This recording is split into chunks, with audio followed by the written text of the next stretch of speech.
So how do we actually fix our GameSir controller driver error on Windows? Well, I'm going to show you exactly how I was able to fix mine. So the first thing you need to do is to make sure that your controller is connected to your PC, preferably via Bluetooth if it's possible, just so you know.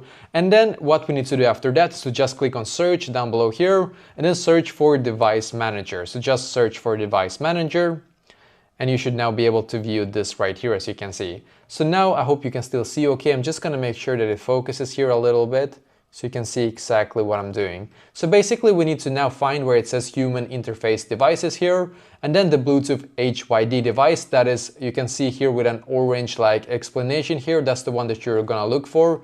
Right click on it, and then you're going to click on uninstall device and click on uninstall here. And now when it's uninstalled, what you're gonna do after that is that you're going to also restart your computer completely. So just click on restart. And then after that, you will probably need to reconnect your GameSir controller once again to your PC, and hopefully your driver error will now be gone.